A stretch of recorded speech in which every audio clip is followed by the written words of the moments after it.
man accused of the murder of pregnant teenager Nikita Grenda has taken to the stand. 3 authorities plan to freeze council tax bills, with average increases set to be a record low. And the Ospreys appoint a new head coach as Sean Holley and Scott Johnson leave the region. Good afternoon, welcome to the programme. The man accused of murdering pregnant teenager Nikita Grenda has denied killing her. Carl Want has taken to the stand during his trial for murder at Newport Crown Court this morning. Our reporter Kate Scott-Williams is at the court for us this lunchtime. Kate. Thanks, Jane. Well, it was just over an hour ago that the prosecution finished their defence, and the defence indeed took over in this trial. Now, Kate, he was asked about his whereabouts on the night she was killed. Now, Jane, he'll continue giving his evidence this afternoon. Thank you, Kate Scott-Williams there at Newport Crown Court. Council tax increases across Wales should be at a record low next year. That's according to the Welsh Local Government Association. They're predicting a proposed average rise of around 2.1%. Council tax has been frozen in England. Mark Hannaby now reports. From waste collection to leisure centres, the council tax pays for many of our local services. Council tax bills are lower here than in England, 19% lower or £275 less on average. That's an argument for voters to ponder in the run-up to council elections in May. And if you want to see a full list of the potential council tax rise where you live, on the BBC News website, it's on bbc.co.uk/Wales News, and then click on the council tax story. Latest figures show that the level of unemployment in Wales stabilised at the end of last year. It stood at 134,000. That's down 3,000 on the quarter. The better than expected, but most experts say the jobs market remains highly competitive. Well, our business correspondent Nick Savini is here with us now. So, Nick, what else did those figures tell us?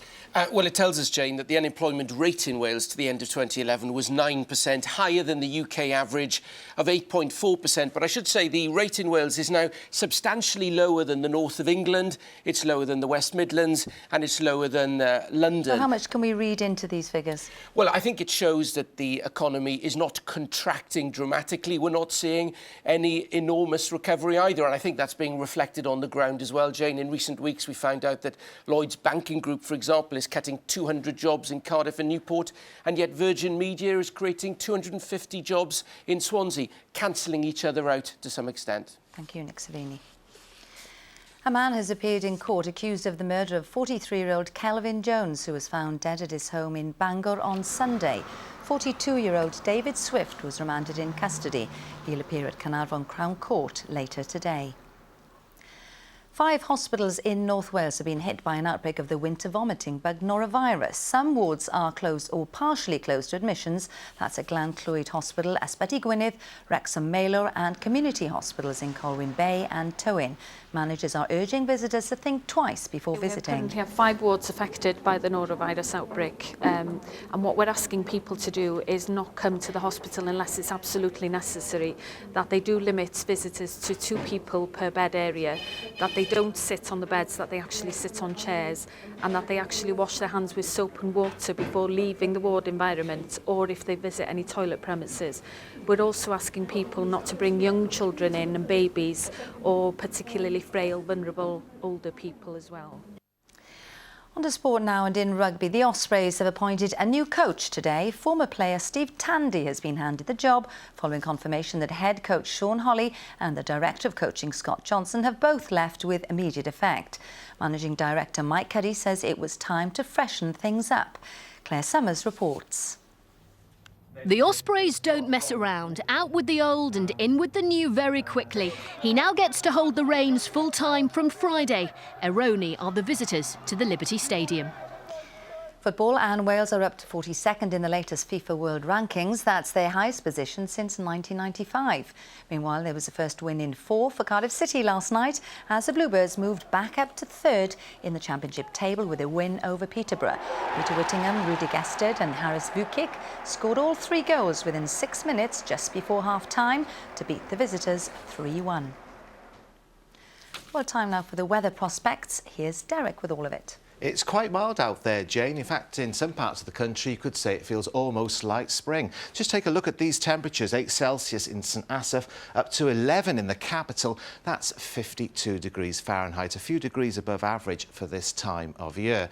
Northwesterly winds are responsible. They're bringing plenty of cloud with them. The odd spot of light rain in parts of the north and west, otherwise dry, and it's bright in places with a little sunshine. There's your temperatures, 8 to 11 Celsius with a northwesterly breeze. On the way, a cold front, two cold fronts actually, will bring us some wet weather on Saturday.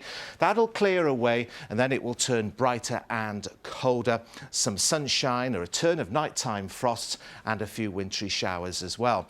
Our picture today is from Richard Beecher. It was taken overlooking the reservoir near Nantyddu on the A470 heading towards Brecon. Thanks, Richard, and make the most of the dry and mild weather over the next couple of days. Right, well, that's the forecast, and today is the end of an era for our Jane. It's her last day. We're saying goodbye to Jane after 31 years service at the Beeb. Now, Jane, do you remember when this picture was taken? I'm afraid to remember back that far, Derek. It's frightening. You haven't changed a bit, have you? Oh, you're so kind to me, so kind. Well, so how are you feeling? Apprehensive, I suppose. You know, I'm going to miss my work, I'm going to miss my colleagues, but I won't miss those early starts, Derek. Well, it's been great working with you, Jane, and we wish you all the best for the future. Thank you very much to you and to everyone. And that's the news in Wales from me for the very last time, from all of you here. Thanks for watching, and it's all been a pleasure for me. Goodbye.